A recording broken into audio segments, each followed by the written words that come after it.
سامعین ناظرین، infection control society آپ کی صحت کے لیے، آپ کی آگاہی کے لیے مضامین آپ کی سماعت کے لیے پیش کرتی ہے۔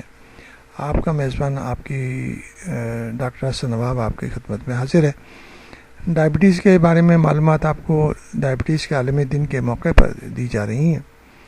علاج کے پہلو کے حوالے سے ہم مریضوں کو 3 ہدایات ضرور دیتے ہیں کہ کھانے میں پرہیز، ورزش ایکسرسائز، گولیاں یعنی کہ ٹیبلٹس میڈیسن اور انسولین ڈاکٹر کا مشورے کے مطابق لیں۔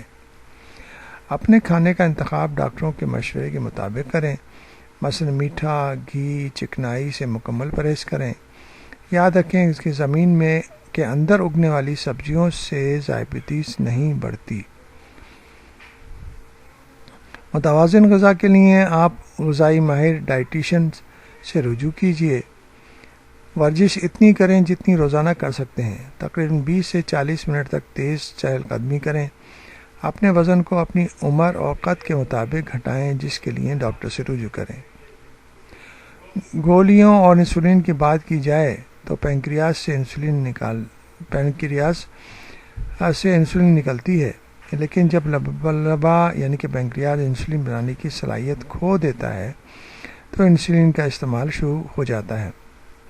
لہٰذا انسولین کا کوئی عادی نہیں ہوتا۔ انسولین کسی بھی بیماری میں بے قابو ڈائبٹیز کو قابو کرنے کے لیے استعمال کی جاتی ہے، جس کے بعد بند بھی کر سکتے ہیں۔ کبھی کبھی ڈائبٹیز کے علاج میں شوگر غیر معمولی کم ہو جاتی ہے، جس کو ہائپوگلائسیمیا کہتے ہیں، جس کی علامت میں گھبراہٹ، نیند آنا، زبان اور ہونٹوں میں چبھن آنا، دل کی دھڑکن کا تیز ہونا، ٹھنڈے پسینے آنا، دھندلا نظر آنا۔